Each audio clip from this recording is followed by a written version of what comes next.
If you had told me, in my old life, that I would die at my desk at 2 in the morning debugging a risk model, get reincarnated into the body of a 22-year-old Omega socialite, and then get publicly disowned 2 years later at a party with a $200 a plate menu, I would have asked what you were smoking, and then I would have asked to try some, because that sounds like a better Tuesday than the one I actually had. But here I was, Adrian Hale, 24 years old, youngest child of Richard Hale, Alpha CEO of Hale Dynamics, standing in the ballroom of the Regency Grand under a chandelier that probably cost more than my old apartment, holding a champagne flute I hadn't touched, watching my father clear his throat in the specific way that meant someone's evening is about to get ruined. Spoiler, it was going to be mine. The Hales had always run their household the way my father ran the company, Alpha at the top, everyone else arranged neatly beneath him, according to how useful they were that quarter. It's a very efficient way to raise a family, if by raise you mean manage like a line of business you're not entirely convinced will turn a profit. Adrian, my father said, in the warm, rehearsed voice he used for shareholders, and apparently disowning his own son in front of 300 witnesses. Your stepmother and I have discussed this at length. Given recent circumstances, we feel it's best for the family, and for the company, that you step back from the Hale name entirely. Recent circumstances. That was doing a lot of heavy lifting for a tabloid story. My stepbrother Preston planted about me embarrassing the family at a charity gala I wasn't even invited to. I hadn't bothered defending myself. In my old life I'd learned that arguing with people who've already decided the outcome is like trying to convince a calculator that 2 plus 2 is 5. You can yell all you want. The math doesn't care. Effective tonight, my father continued. Your accounts are frozen, your apartment reverts to company ownership, and you'll be removed from all Hale Dynamics affiliations. He said it the way other men announce a merger. Efficient. Bloodless. Like I was a line item. Somewhere behind him, my stepmother Vivian dabbed at dry eyes, with a handkerchief that had never met a tear in its life, and my half-brother Preston stood at her shoulder with the particular smugness of a man who thinks he's finally won a game only he was playing. 300 people watched. Nobody said anything. In my old life, I would have been mortified. In this one, I mostly just thought, free of you people, finally, and had to fight very hard not to smile, because smiling would ruin the scene, and honestly, the scene deserved better than my father's flat delivery. Understood, I said instead, setting my champagne down on a passing tray with a small, polite click. Should I say a few words, or is silent humiliation the whole program? A ripple went through the crowd, somewhere between a gasp and a badly suppressed laugh. My father's jaw tightened. Vivian's handkerchief paused mid-dab.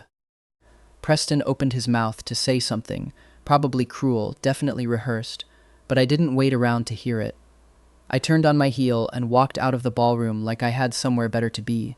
I did not, in fact, have anywhere better to be, but nobody needed to know that yet.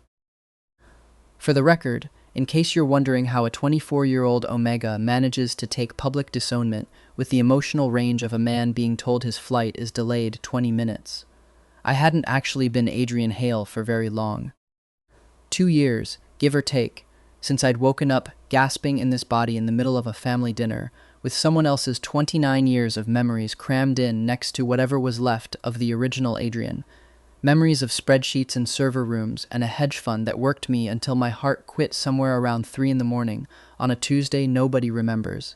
Grief does strange things to a person's priorities. So does dying. Combine the two, and getting disowned by a family that had spent 2 years treating me like a rounding error on their PR budget felt less like a tragedy and more like being unenrolled from a class I'd never wanted to take. Still, it stung, just not the way they wanted it to. I made it as far as the hotel's side entrance, heels of my dress shoes clicking against marble that had definitely never known the indignity of a public family meltdown, before the noise of the ballroom faded behind heavy doors and I finally let my shoulders drop an inch. Quick aside before this gets good. If you're new here and you're the type who likes watching quietly competent people ruin their terrible family's evenings, go ahead and hit follow now. I promise the valet jacket in the next part is worth sticking around for.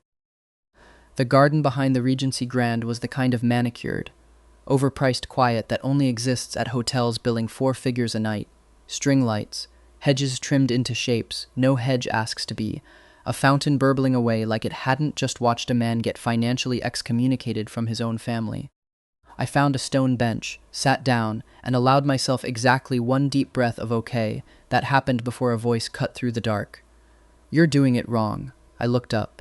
A man in a black valet jacket that fit him a little too well leaned against the hedge a few feet away, hands in his pockets, watching me with an expression I couldn't quite place, somewhere between amused and assessing. "Doing what wrong?" I asked. "Being disowned." He nodded toward the ballroom, where the muffled sound of orchestra strings was starting up again like nothing had happened.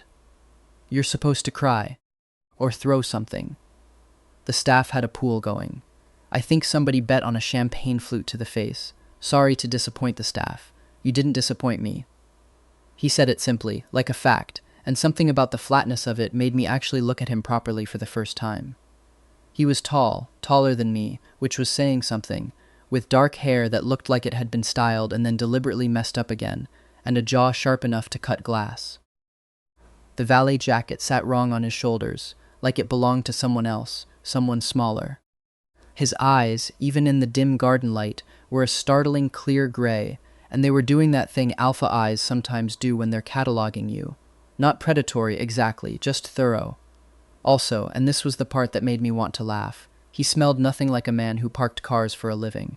He smelled like cedar and rain, and something underneath that made my new body's instincts sit up and take unhelpful notice, which, rude body, we just got disowned. This is not the time. "You're a terrible valet," I said. "I'm on my break, a very long break." "I'm extremely committed to breaks, generally speaking. You're standing in a garden monologuing at a stranger during a very long break." "I contain multitudes," he said, with the specific gravity of a man who had clearly used that line before and gotten good mileage out of it. "Also, in my defense, I stole this jacket 40 minutes ago and told the actual valet I'd cover his shift if he wanted a smoke break. And he has not, in fact, come back, which either means he's having an excellent cigarette or he's found gainful employment elsewhere. Either way, not my problem for another 20 minutes. I stared at him.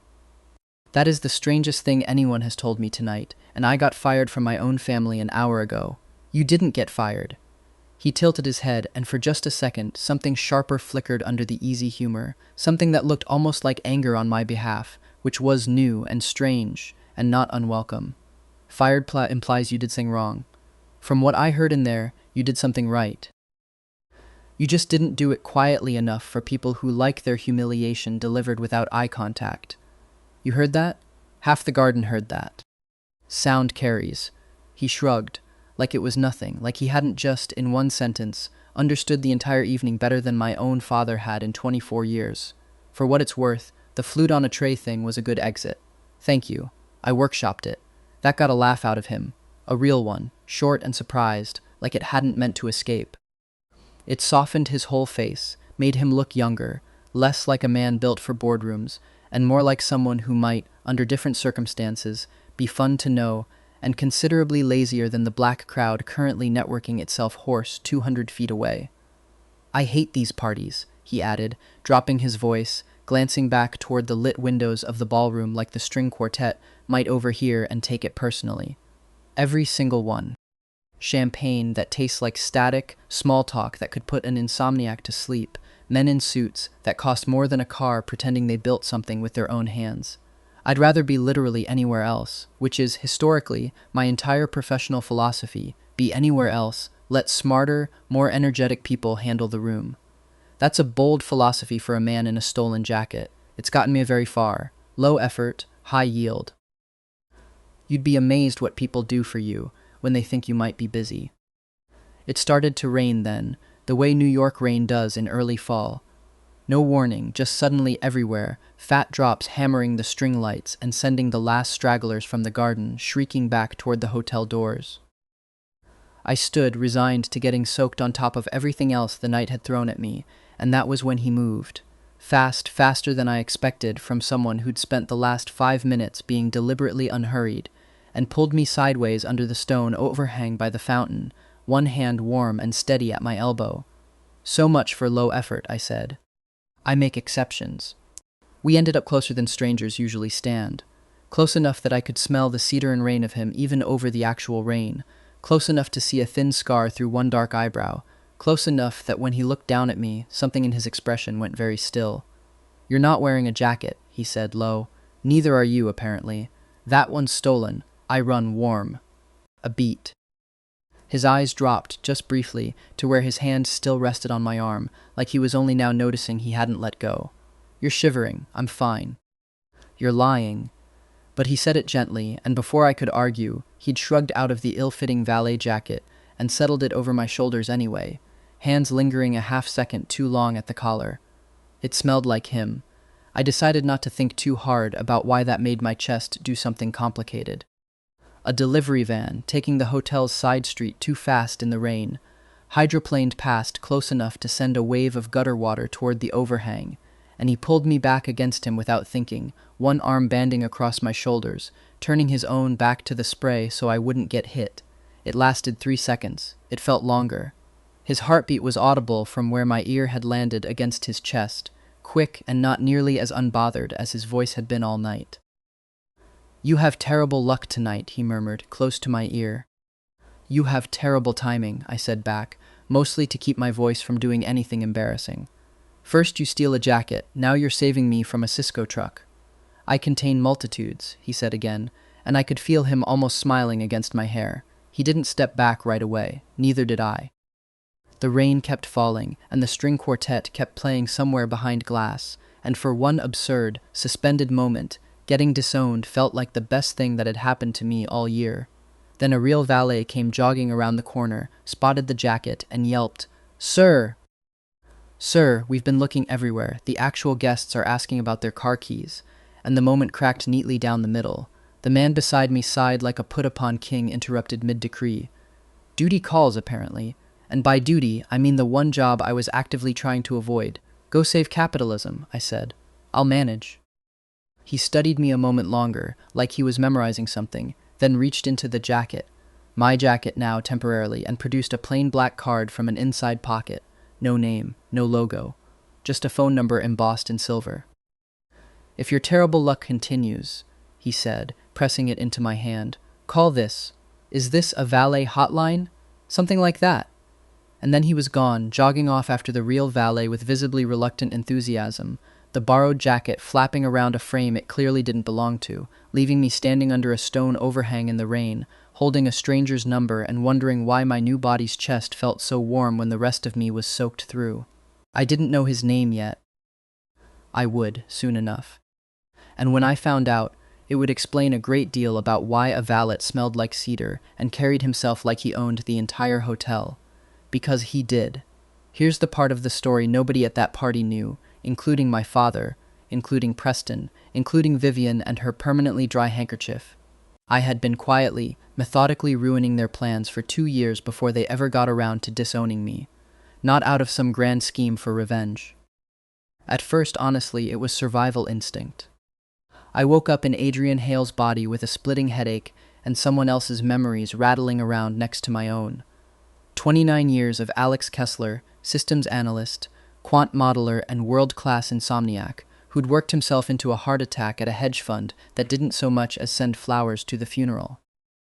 Waking up in a 22-year-old Omega's body, mid-argument with a father who clearly viewed me as a liability wearing a name tag, I did the only thing that made sense to a man who'd spent a decade building financial models. I built one. Under a name nobody in the Hale family would ever think to trace back to me. Ash King Analytics started as a spreadsheet on a laptop I bought with cash from a pawn shop, 3 blocks from the Hale townhouse, at 2 a.m, while everyone else in that mausoleum of a house was asleep. It became a firm specializing in risk modeling and due diligence analytics for mid-market mergers. Unglamorous work, invisible work, the kind of work that happens in the 2 weeks before a big deal closes, when lawyers and bankers need someone to tell them, quietly and correctly, whether the thing they're about to buy is actually worth what everyone's pretending it's worth. I should mention, in the interest of full honesty, that I am not actually a hard worker in the traditional sense. I am a very efficient worker, which is a different thing entirely, and one Alex Kessler discovered the hard way after a decade of unnecessary all-nighters.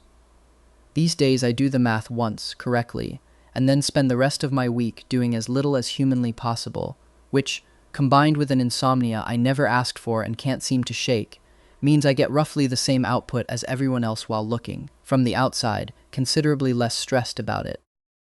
Chronic sleeplessness has exactly one upside. I've decided to enjoy it. I was good at the work itself, though. Alex Kessler had been very, very good at it, and apparently that kind of skill survives death better than most things do. By the time my father stood up at the Regency Grand and announced my excommunication, Ash King Analytics had 11 employees, a lease on a modest office in the Flatiron District under a shell company, 2 degrees removed from my actual name, and exactly one client relationship that mattered more than all the others combined, a standing retainer with Cross Capital, the reclusive investment firm run by a man nobody had ever photographed clearly, known in finance circles as the Ghost. I had never met the Ghost. I'd worked with his chief of staff, a sharp, dry-humored woman named Priya, who communicated almost exclusively in bullet points, and did not suffer fools. I assumed, given the mystique, that the Ghost was some 60-year-old recluse who communicated through a landline, refused to use email, and possibly didn't own a mirror. I did not, at the time, connect any of this to a valet with cedar-scented cologne and a stolen jacket who'd bragged, unprompted, about his personal philosophy of doing as little as possible. I should have. In hindsight, the clues were embarrassingly loud. But grief, disownment, and mild hypothermia from standing in the rain will do that to a man's deductive reasoning.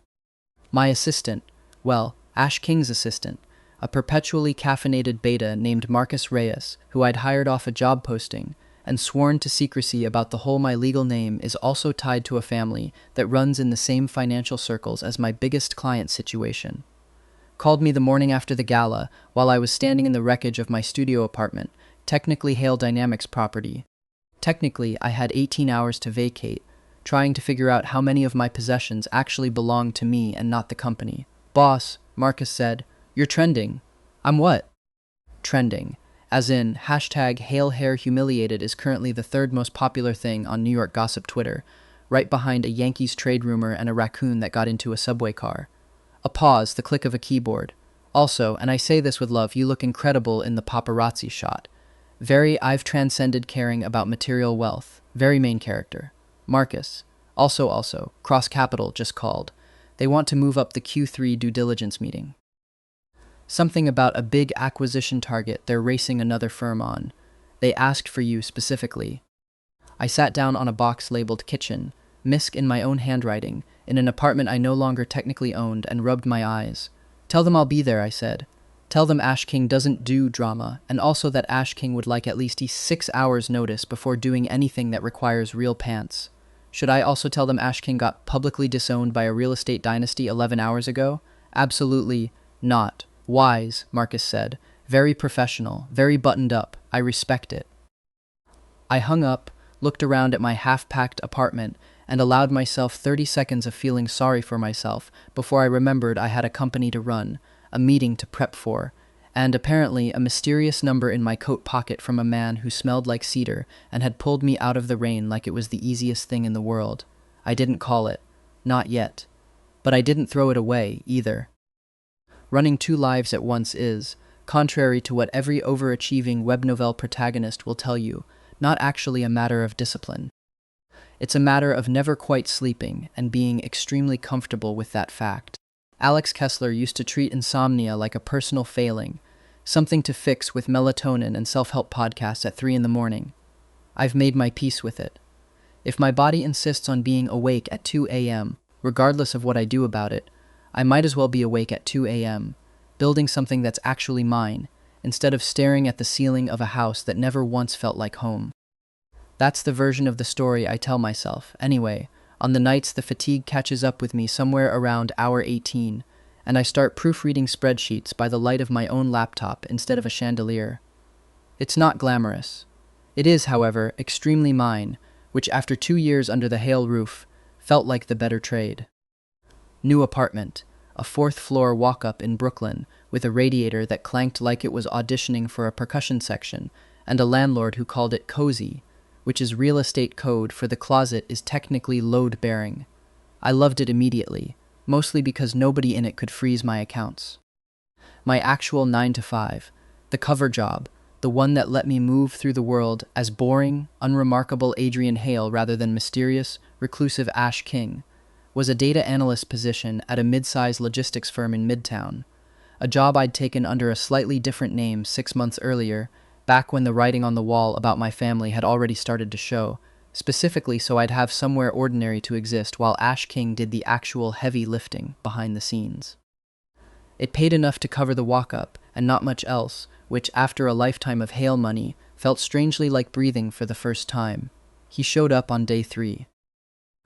I was in line at the coffee cart outside my building, half asleep, mentally rehearsing how I was going to explain a missing decimal point in Tuesday's spreadsheet to my actual boss, who thought I was just Adrian, mild-mannered analyst, not the man secretly running risk models for half of Manhattan's finance industry on roughly 4 hours of sleep a night, when a voice behind me said, "Small black coffee."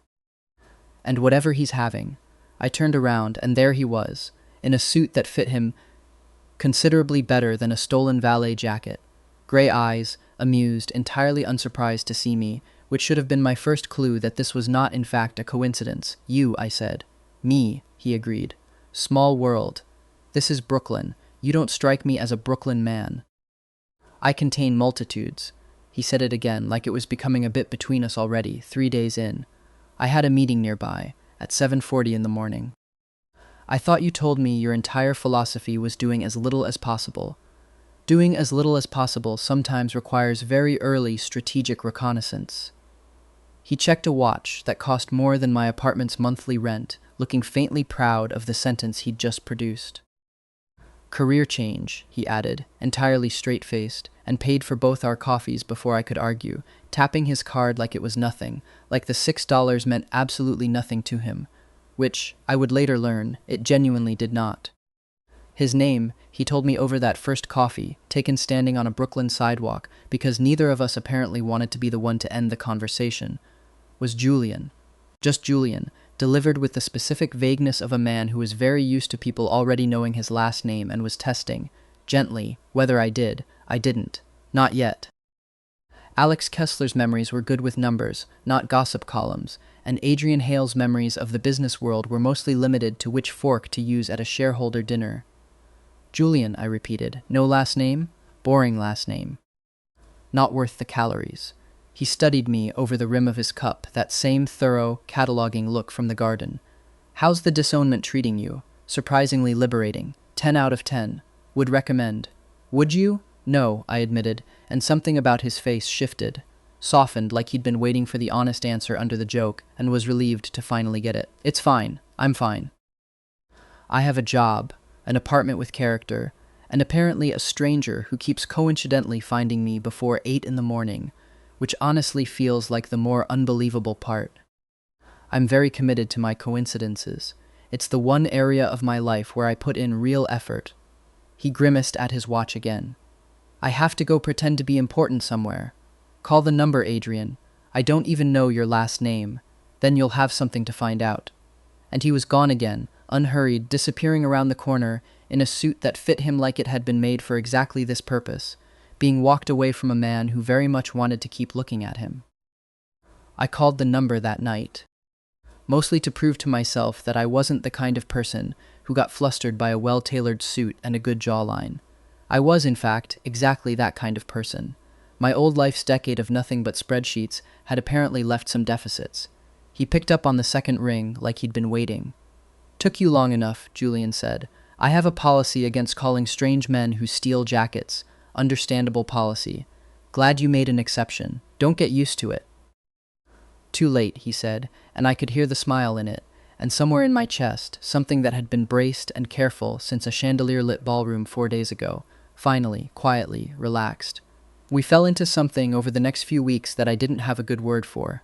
Not quite dating. Julian never once used that word, and neither did I, both of us too proud or too cautious to be the first to name it. But he showed up.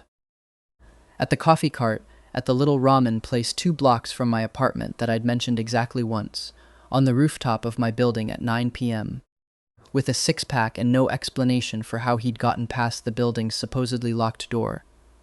Your super loves me, he said when I asked, settling onto the ledge beside me like it was the most natural thing in the world, close enough that our shoulders brushed. I fixed his sink. You fixed a sink. You, personally, with your hands. I'm a man of many talents, most of which I try very hard not to use unless absolutely necessary. You told me you contain multitudes so many times, I'm starting to think it's the only sentence you know. It's a good sentence. Efficient. Covers a lot of ground with minimal effort, which, again, personal philosophy. He passed me a beer, condensation cold against my palm, and looked out at the skyline.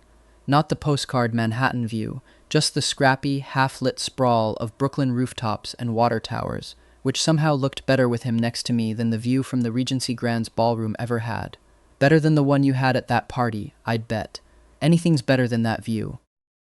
There was a man giving a toast about legacy for 11 minutes. I timed it, I remember.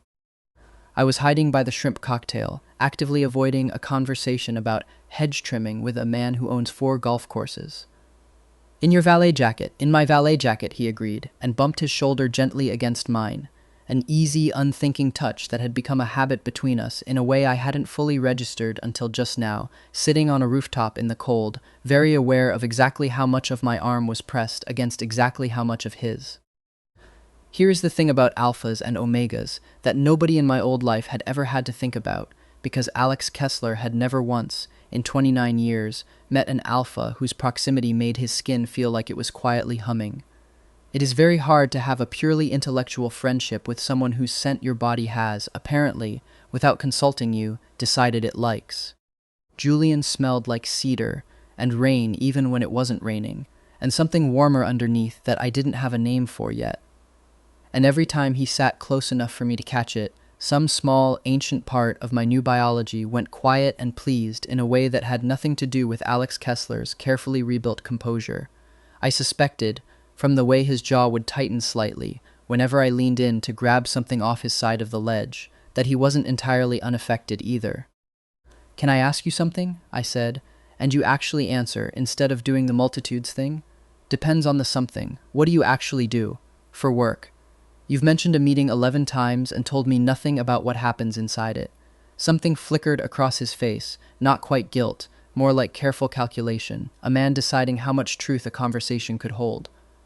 "I run a company," he said finally. "Investments, mostly real estate, some venture work."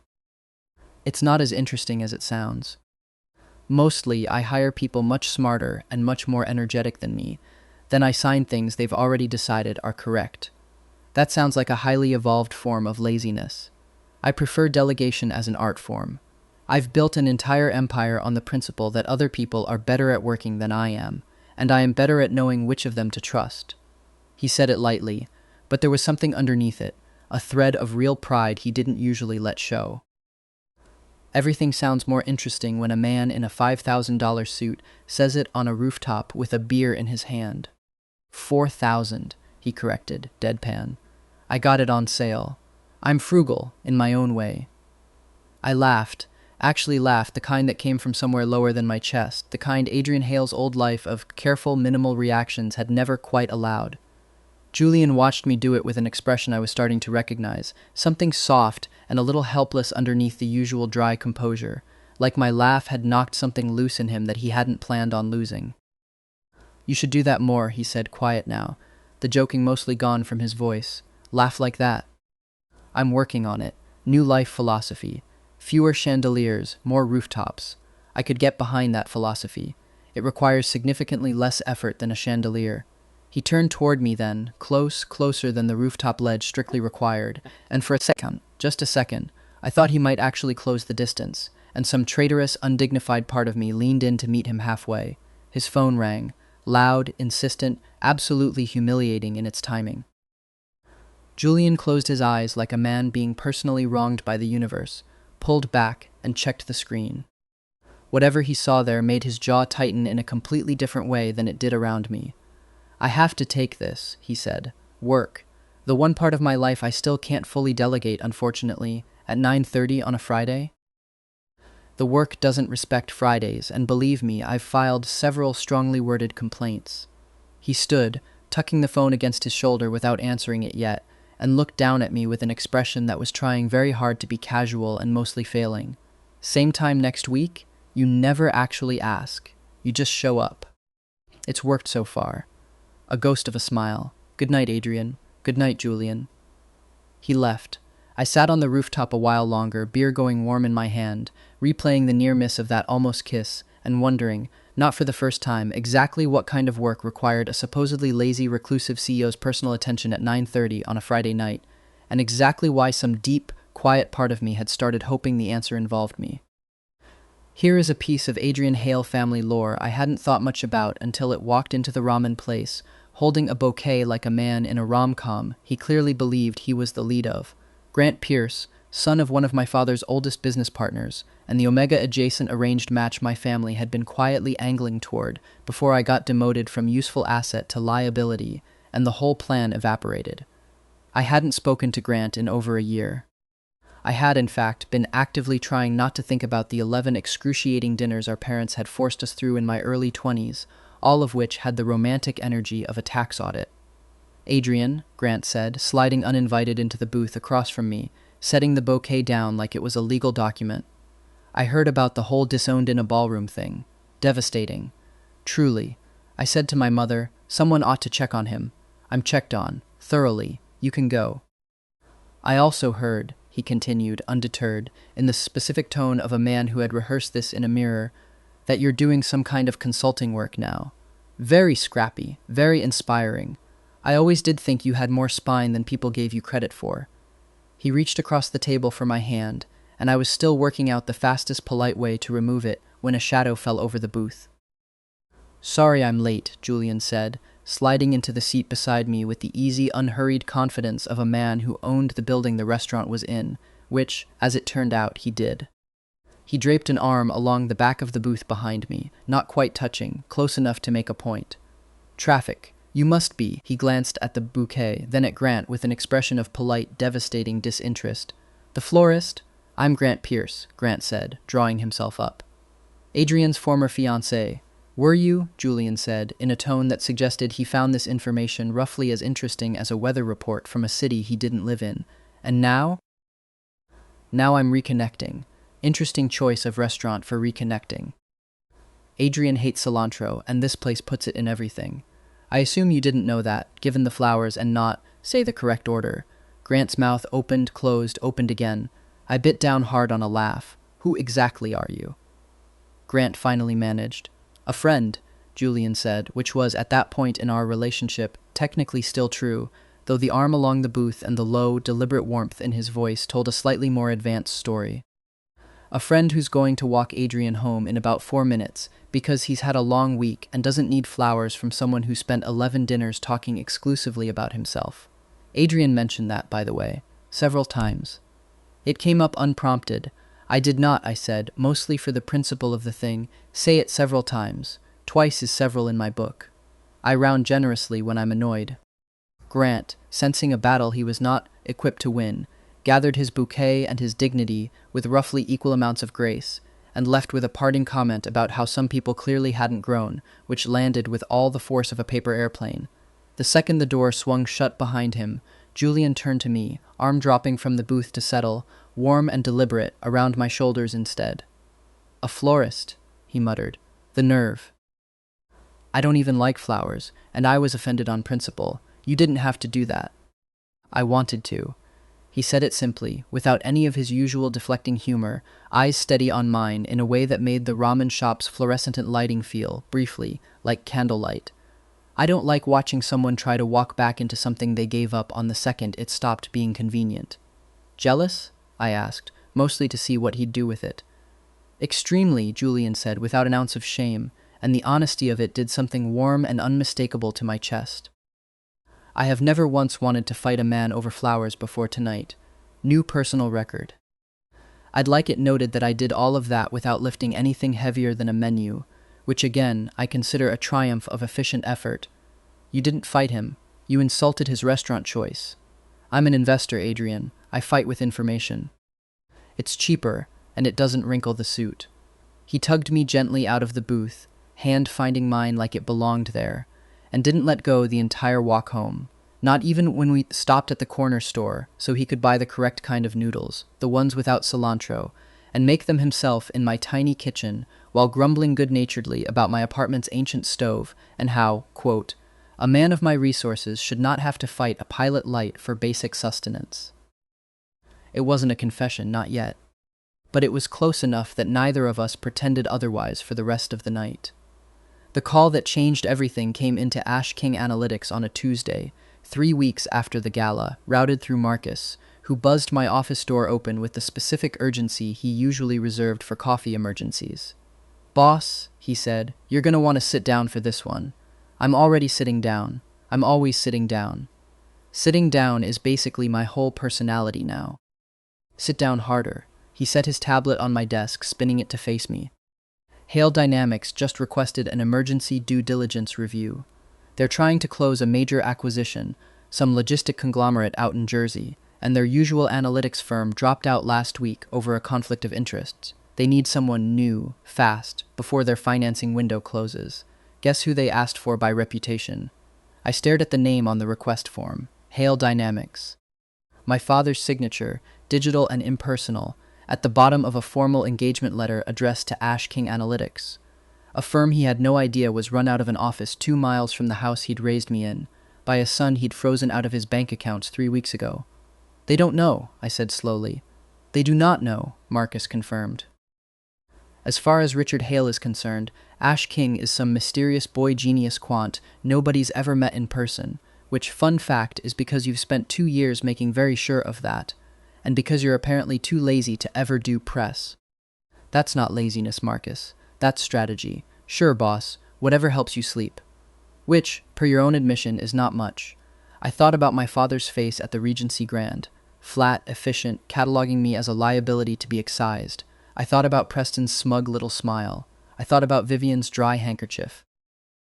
And then I thought about something that had been quietly forming in the back of my mind since the moment Marcus said the words emergency due diligence review. This was the deal.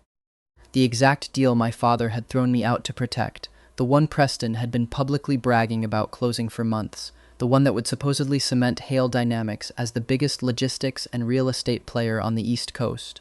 And they needed me. Not Adrian Hale, disowned nobody. They needed Ash King. "Take the meeting," I said. "Boss, are you sure? This could get real weird real fast. That's exactly why I'm taking it." The conference room Hale Dynamics used for the meeting was on the 41st floor, all glass and cold marble, the same kind of room I'd sat in 100 times as a child doing homework in the corner, while my father closed deals that made his name bigger, and mine smaller by comparison. I walked in wearing a suit Ash King Analytics had bought for exactly this kind of occasion. Hair different, glasses I didn't strictly need but that changed the shape of my face just enough, flanked by Marcus and 2 junior analysts, and introduced myself the way I'd introduced myself to a dozen other clients over the past 2 years. "Ash King," I said, extending a hand to my father, who did not for one single second recognize the son he'd disowned 3 weeks prior standing directly in front of him. "Thank you for the expedited engagement. Let's talk about your logistics deal." The meeting that followed was, professionally, the most satisfying 90 minutes of my entire second life. My father, Preston, and their legal team walked us through the acquisition target, a logistics firm called Meridian Freight, mid-size, promising on paper, the kind of deal that looks fantastic in a slide deck and considerably worse under an actual spreadsheet. I found the problem in the first 40 minutes. Meridian Freight's books had 3 years of quietly inflated fleet utilization numbers, a pension liability buried 2 subsidiaries deep that nobody on Hale Dynamics' side had bothered to trace, and a client concentration risk so severe that if their single biggest customer, a big box retailer currently in the middle of its own restructuring, walked away, Meridian's real value dropped by nearly 40% overnight. Preston, sitting across the table in a suit that cost more than most people's cars, waved this off with the specific confidence of a man who has never once had a number tell him no. "Our team already reviewed the fundamentals. This deal closes Friday. We just need your firm's sign-off for the financing package. I can't give you that sign-off," I said. The room went quiet in a way I recognized from a certain ball I roomed 3 weeks earlier. "Excuse me?" my father said. "Meridian Freight is not worth the number in your term sheet," I said. sliding a printed summary across the marble table, watching his eyes. The same flat, cataloging eyes I'd grown up under scan the numbers with visibly rising alarm. Their utilization figures are inflated. Their pension liability isn't disclosed anywhere in the materials your legal team gave us, which either means your legal team missed it or Meridian hid it, and either way, that's your problem now, not mine. And 40% of their valuation walks out the door the moment their biggest client finalizes its own restructuring, which, by the way, is scheduled to be announced in 6 weeks. That's not possible, Preston said. We had this reviewed. By whom? Silence. The silence of a man who had, in fact, cut corners to hit a deadline he'd bragged about publicly, because bragging in advance was Preston's entire personality. Somewhere to his left, a junior associate suddenly found the conference table's grain pattern absolutely riveting. If Hale Dynamics closes this deal Friday at the current valuation, I continued, keeping my voice as flat and businesslike as my father's had been the night he'd frozen my accounts, you will have overpaid by roughly $200 million for a company whose largest revenue stream evaporates within 2 fiscal quarters. My firm's professional recommendation in writing is that you walk away or renegotiate the terms entirely. I won't sign off on financing that I know with data is built on a lie. My father's face had gone the particular shade of pale that meant he was doing VAT math in his head and not liking the answer. "Who are you?" he asked, and there was something almost desperate in it, like he could sense, on some level, that this was personal in a way it shouldn't have been. Preston, meanwhile, had gone from confident to horrified to something that could only be described as a man watching his own coffee slide slowly off the edge of the table in real time. Because it was, in fact, sliding off the table, knocked by his own elbow in his fumbling attempt to grab the printed summary, and the resulting small, undignified crash of ceramic against marble was, in my professional opinion, the single most satisfying sound I had heard in 3 weeks. "I'm the person who just told you the truth about your deal," I said, ignoring the coffee entirely, which felt, somehow, like the more devastating choice. "Which is more than your own family gave you, apparently. And Preston, you might want to get that. Marble stains." I gathered my materials and stood, Marcus and the analyst rising with me, and walked out of that glass conference room without once raising my voice, while behind me I heard Preston start to sputter an explanation over the sound of a very put-upon assistant fetching napkins, and my father cut him off with a single cold word that used to make me flinch as a kid, and now, from the other side of the door, just made me feel something that was almost, pity. Julian found out 3 days later, and not from me. I was at the Ash King office late, going over the Meridian freight fallout with Marcus.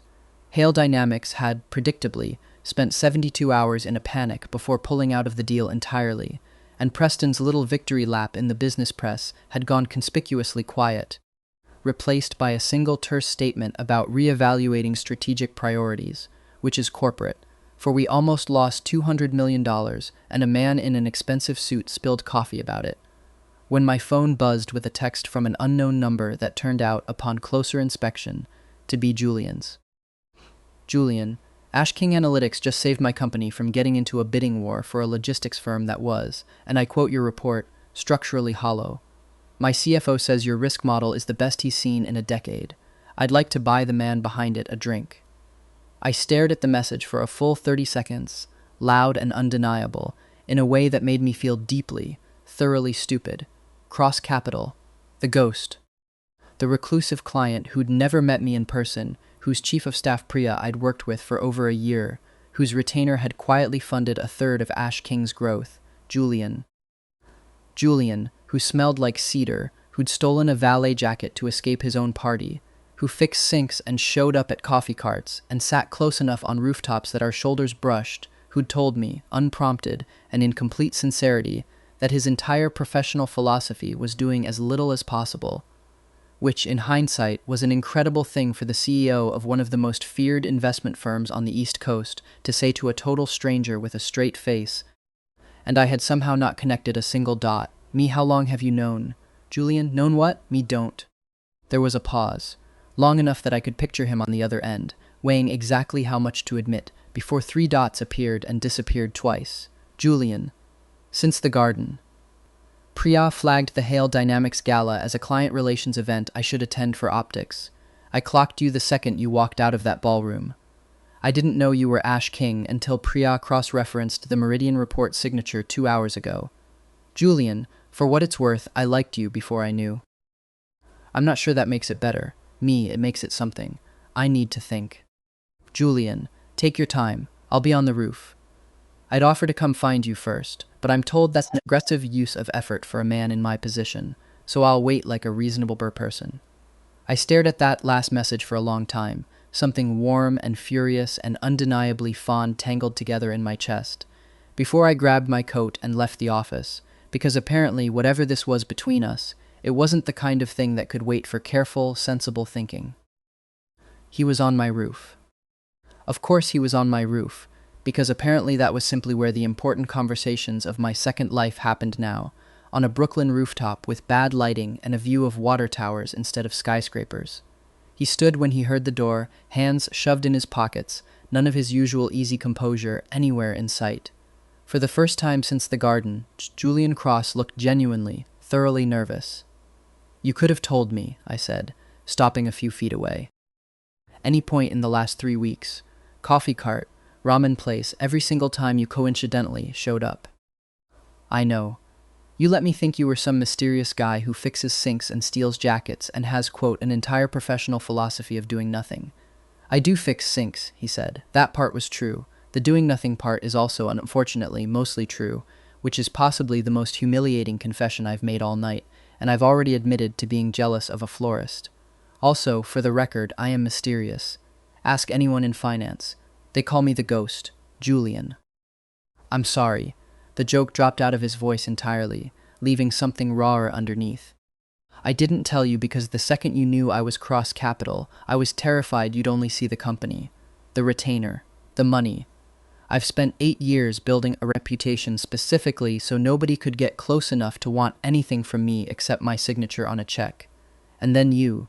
He stopped, jaw working, and for a man who apparently negotiated billion-dollar deals for a living, he looked, in that moment, entirely at a loss for words. You laughed at my jokes before you knew what I was worth. You argued with me about beer prices. You didn't care that I owned the hotel we met at. I didn't want to lose that. I was a coward about it, I know. The honesty of it landed somewhere soft and undefended in my chest, right next to the memory of a stone overhang in the rain and a jacket that smelled like cedar. I have a confession too, I said. You should probably sit down for it. I'm on a roof. There's nowhere to sit that isn't a ledge. Sit on the ledge, then. He did, cautiously, and I sat beside him, close enough that our shoulders brushed the way they always did, and told him everything. Alex Kessler. The heart attack at a desk nobody mourned. Waking up as Adrian Hale, with 2 sets of memories, and a spreadsheet full of quiet revenge that had never actually been about revenge. It had been about proving, to myself more than anyone, that I could build something real that didn't depend on the Hale name at all. Julian listened to all of it without interrupting, without the careful, calculating look he wore in wardrooms, just quiet and open in a way I don't think many people got to see.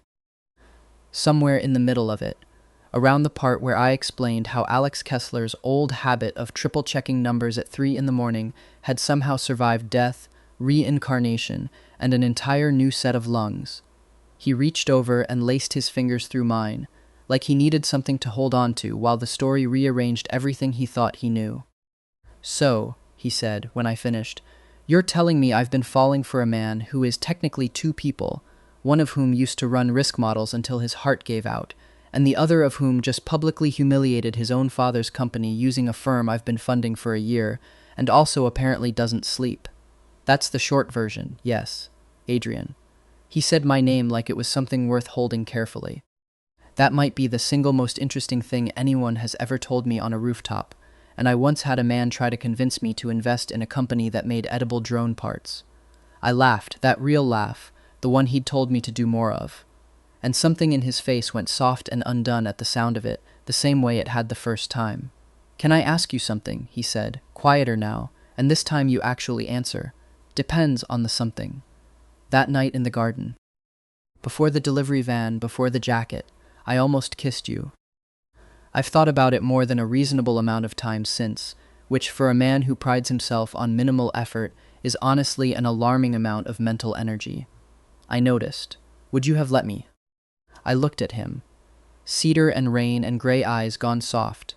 A man who'd stolen a valet jacket to escape his own party, and then spent 3 weeks quietly, patiently proving he wanted the person underneath the disowned name, not the company underneath the reclusive genius, and decided that a rooftop, 24 days after a chandelier-lit humiliation that had turned out to be the best thing that ever happened to me, was exactly the right place to stop being careful. Ask me again, I said, and find out he did. And this time, nobody's phone rang, no delivery van hydroplaned past, no real valet came jogging around a corner, demanding jackets back. Just cedar and rain that wasn't actually raining, and the quiet, certain click of 2 people finally, deliberately choosing each other, on a Brooklyn rooftop, under string lights that were really just somebody's forgotten holiday decorations, less than a month after a life I hadn't asked for, turned into one I wouldn't trade for anything. The reveal happened publicly, 3 weeks later, and I'd like it on record that I did not orchestrate it for maximum dramatic effect. Julian did. He said, and I quote, "If your father's going to learn a lesson, he should learn it somewhere with good lighting and a captive audience, and frankly, I'd like to do it sitting down," which is how I ended up standing in the atrium of Hale Dynamics' own headquarters at the industry gala celebrating Cross Capital's newest joint venture. A venture, as it happened, that Hale Dynamics had spent 6 figures trying to get invited into and had been quietly, repeatedly declined. My father found out I was Ash King the same night he found out his son was dating the ghost of Wall Street, and the 2 revelations landing in the same 90 seconds broke something in his composure I had genuinely never seen break before. He looked between me and Julian's hand, resting easily at the small of my back, like he was doing very difficult math. "You're Ash King. You're the reason the Meridian deal collapsed." "I'm the reason you didn't lose $200 million, I corrected. "You're welcome, by the way." His eyes moved to Julian, and something like genuine fear crossed his face for the first time in my memory. "Cross Capital." "Julian Cross," Julian said, extending a hand with the exact same pleasant, deadly calm he used in every negotiation I'd since watched him run. "We haven't formally met. I believe the last time we were in the same room, you were disowning your son in front of 300 people. Poor form, by the way. I'd have docked you points on delivery alone, and I don't dock points lightly. I try to save my energy for things that matter." Preston, hovering nearby with the particular pallor of a man realizing his entire smug little victory lap had been built on sand, tried to salvage something. "Adrian, surely we can discuss." "There's nothing to discuss, Preston," I said. "You spent 2 years making sure everyone knew you'd be the golden heir, and it took exactly 1 bad deal, and 1 spilled coffee, for the board to start asking your father some very uncomfortable questions about oversight. I didn't do that to you. You did that to yourself. I just happened to be in the room with the receipts." My father, to his credit, the first credit I'd given him in longer than I could remember, didn't try to bluster his way through it. He stood there, atrium lights washing everything the same expensive gold, and said quietly, "I was wrong. About the gala, about all of it." "Yes," I agreed, "you were. I don't expect forgiveness." "Good," I said, "because you're not getting it tonight, maybe not for a while. But I'll take the apology as a start."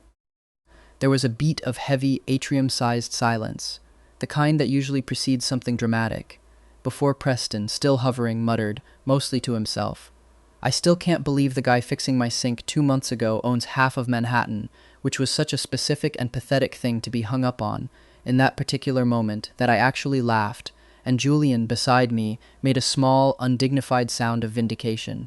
"Told you the sink story would come back around," he murmured. "You fixed his sink too? I fix a lot of sinks, Adrian. It's a hobby. Low effort, high goodwill." It wasn't a fairy tale reconciliation.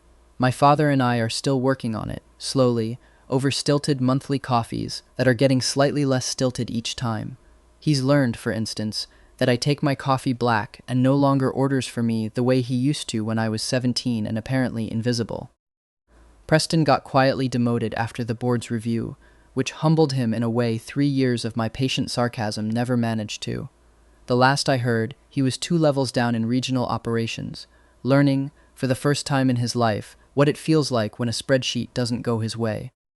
Vivian, for what it's worth, sent a genuinely apologetic note 2 weeks later, along with a truly hideous ceramic vase that I have, out of spite and mild affection, displayed prominently in my apartment, right where she'd be forced to see it if she ever visited, which, to her credit, she eventually did. But that night, in the atrium, with my father finally, actually apologizing, and Julian's hand warm and steady at my back, I didn't think about any of that. I thought about a garden, and a stolen jacket, and a man who'd looked at a disowned Omega with nothing to his name, and seen someone worth knowing, long before he had any idea what that someone was actually worth on paper. "Dance with me," Julian said, low, close to my ear, as the orchestra started up somewhere behind us. "You hate these parties. I hate parties where I don't know anyone worth dancing with, and where the effort to reward ratio doesn't add up. This one's different on both counts." He tugged me gently toward the floor, ignoring my father's stunned expression, and Preston's sputtering entirely. "Also, I have a theory that if I propose to you at some point in the next year, doing it on a night this dramatic will save me the trouble of planning a separate occasion. Efficient, don't you think? You're proposing marriage as a time management strategy." "I contain multitudes," he said, and pulled me into the dance before I could argue, which, as it turned out, was exactly how the next several months went, Julian finding increasingly efficient, increasingly ridiculous ways to make clear exactly what he wanted, until one Tuesday morning, over the same brand of coffee cart coffee that started the whole thing, he did, in fact, ask me properly, on one knee, in front of a bemused barista and a mildly outraged pigeon. And I said yes before he'd even finished the sentence, because some things, it turns out, don't require any deliberation at all. Married life, it turns out, mostly consists of arguing about thermostat settings, and whose turn it is to deal with the smoke detector that goes off every single time either of us tries to sear a steak. "It's set to 72, Julian said, from the kitchen island of our very unnecessarily large Brooklyn townhouse. A compromise, since I'd refused a Manhattan penthouse on principle, and he'd refused my walk-up on the grounds that, quote, "A man of my resources is not climbing 4 flights of stairs every day, Adrian. I have knees now. Apparently, they arrived on my 32nd birthday, and frankly, I resent the imposition." "It's set to 68, I said, not looking up from the report I was reviewing. Ash King Analytics had grown to 40 employees since the wedding, and I still personally reviewed every major client's risk model, a habit Alex Kessler's ghost apparently refused to let me shake. You run warm, I run cold. This is a documented biological fact. You run cold because you refuse to wear socks in the house, which is a choice, not biology. It's a lifestyle." "It's a war crime," Julian said, setting a mug of tea in front of me anyway, because for a man who ran one of the most feared investment firms on the East Coast, and who claimed, to this day, to specialize in doing as little as possible, he had never once, in 2 years of marriage, forgotten how I liked my tea. "Also, your father called. He wants to know if we're free for dinner Sunday. Did he specify whose apartment? Or is he finally willing to come to Brooklyn like a normal person? He asked if Brooklyn has, and I'm quoting directly, acceptable parking. Tell him if he can survive a merger negotiation, he can survive alternate side parking." Julian laughed. Easy, unguarded. Nothing like the careful cataloging man from the garden 2 years ago, and came around the island to drop a kiss against my temple, lingering a moment longer than strictly necessary, the way he still did every single day, like he hadn't quite gotten used to being allowed to. "Marcus called too," he added. Something about a new client wanting an in-person meeting with the mysterious Ash King. "Tell Marcus the mysterious Ash King is taking the day off to argue about thermostats with his equally mysterious, equally lazy husband. The ghost of Wall Street has a scheduling conflict," Julian said solemnly.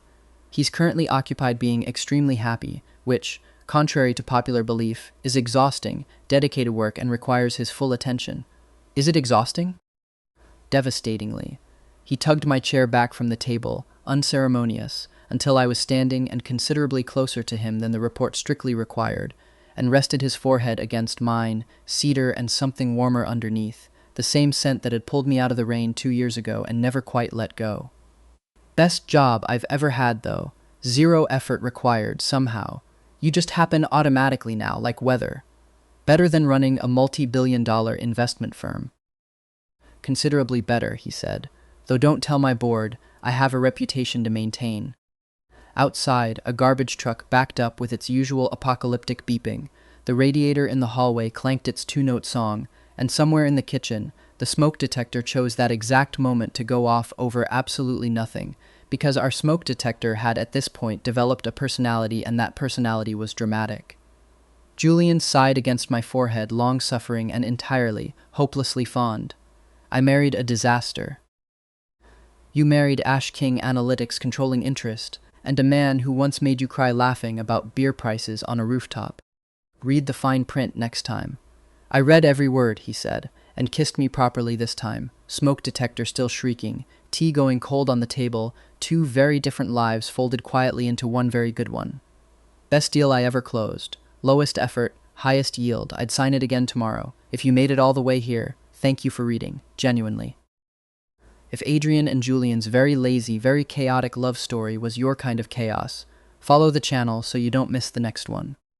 New stories drop regularly, and I promise the next disowned heir has an equally ridiculous plan brewing.